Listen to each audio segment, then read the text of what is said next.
Kiss me or arrest me.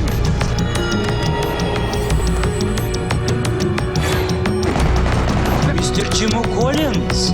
I've got a bad feeling about this.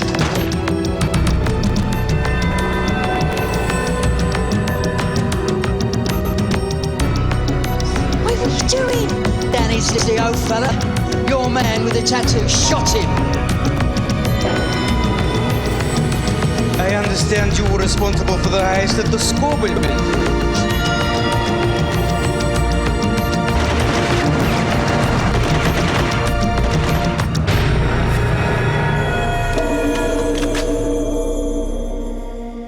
One thing that the Getaway does really well is it blurs into distinction between a game and a film.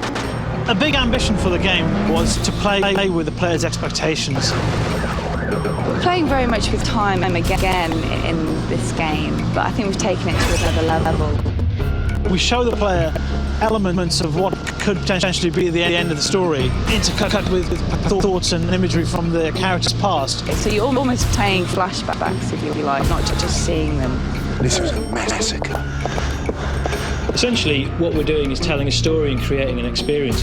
A hard-boiled cop fighting demons from his past, Sergeant Ben Mitchell of the SO-19 Specialist Operations Team is about to take to the streets and find himself in the middle of a heated war. He's a policeman, he's a professional cop, but he's got army training, so he's very much about upholding the law and working within the boundaries of the law, and when he breaks the law, there are repercussions. We start the story, his first day back in the job after 2 years. He was expelled or suspended from the force. We see a flashback into his past where he shot a teenager in the back. And this is something that's grated on him quite a lot. As the story progresses, he investigates with his squad of S19 officers incidents that are happening across London. He's the kind of guy that will make you nervous because he's not speaking. But when he explodes, he really does explode. Calm down, Mitchell.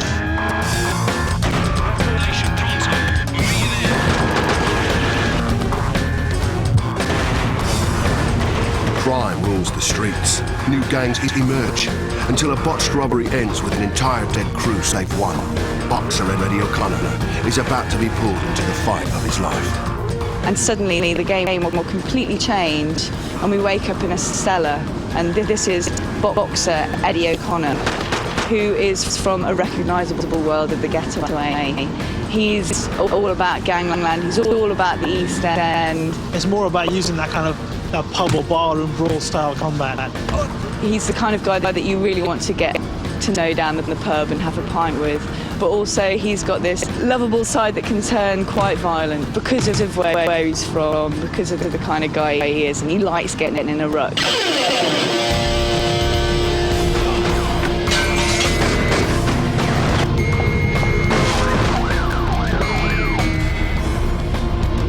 With his mates dead, Eddie finds an ally in Sam, a small-time thief and computer hacker who helps him seek revenge on those who have wronged him.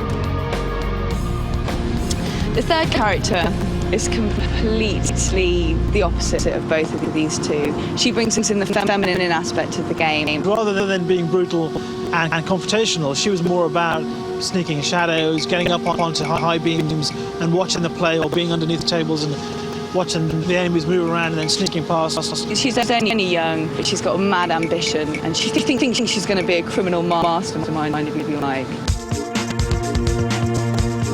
Prepare to be riveted to the screen in this epic gangland and drama that intertwines with twists and turns all the way to the explosive conclusion.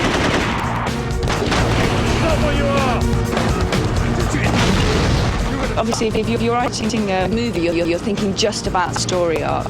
But with the game, you're thinking about very much what the gameplay wants us to see, what the gameplay wants us to be involved with. And this time round, we decided on the themes we wanted. We knew we wanted London again. London's our star of the show, if you like. And once that started solidifying into a narrative flow, we got actors involved. We went through a full casting.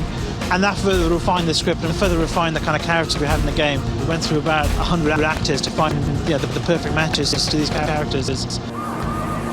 Real actors, real facial expressions, and film quality performances immerse the player in a gritty, cinematic tale of revenge.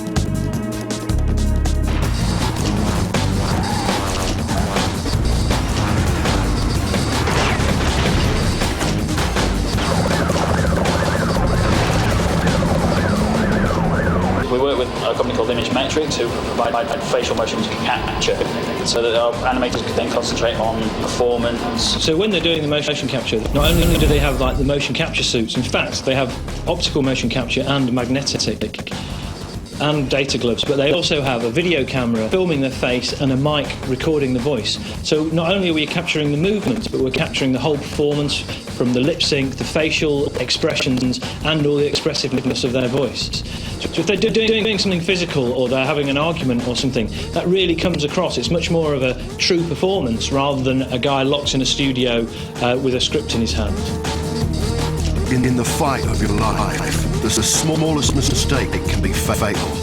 With complete player control, your life is literally in your hands. We weren't happy with just recapturing the motion capture. We wanted to go a bit further with the player controls.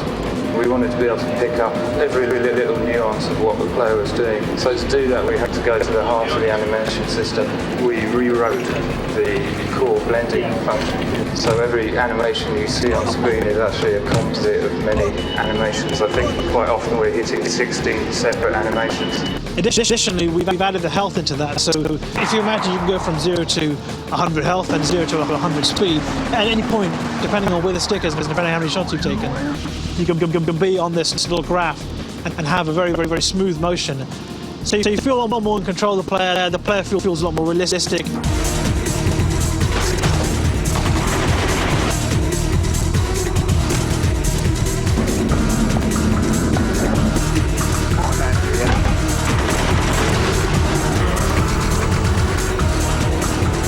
Evading the authorities will be a much more engaging experience with the overhauled AI. Sporadic ambushes, explosive booby traps, and high-speed chases all led to the game's hyper-realistic feel. This time around, AI has access to a lot more of the player characters' moves, so they can do things like crouching behind walls, like stealthing around corners, creeping underneath walls, maybe doing the jumps as well. We've reworked a lot of our driving AI, and we've incorporated a new technique we call smart driving, which allows our AI vehicles to travel at very high speeds through the busy, congested streets of London.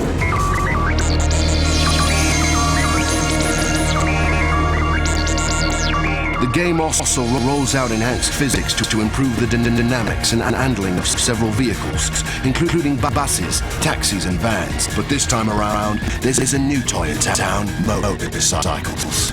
I think the motorbikes are the biggest new addition to the game. I think they really add a new dimension to the driving experience.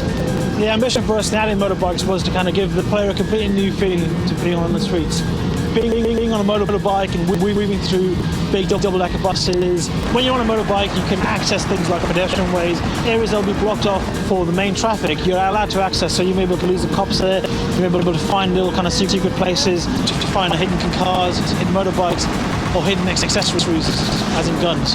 Be prepared to be transported to another side of London, a side that's much more dirty, gritty, and real, just the touristy locales. You play as Mitch, as the police officer, and you're called there very much in a kind of an emergency.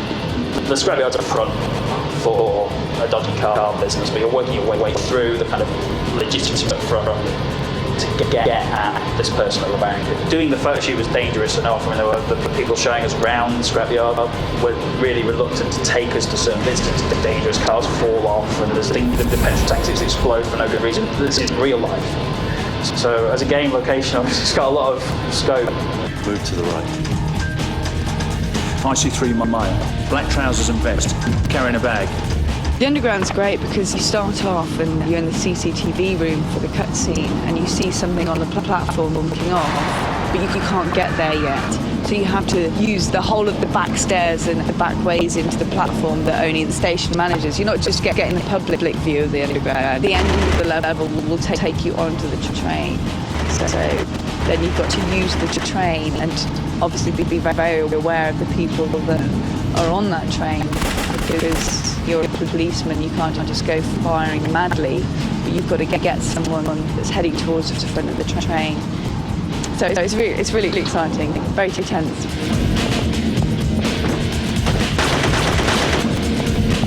The Getaway, Black Monday, takes you into a shadowy world of desperate men in desperate times.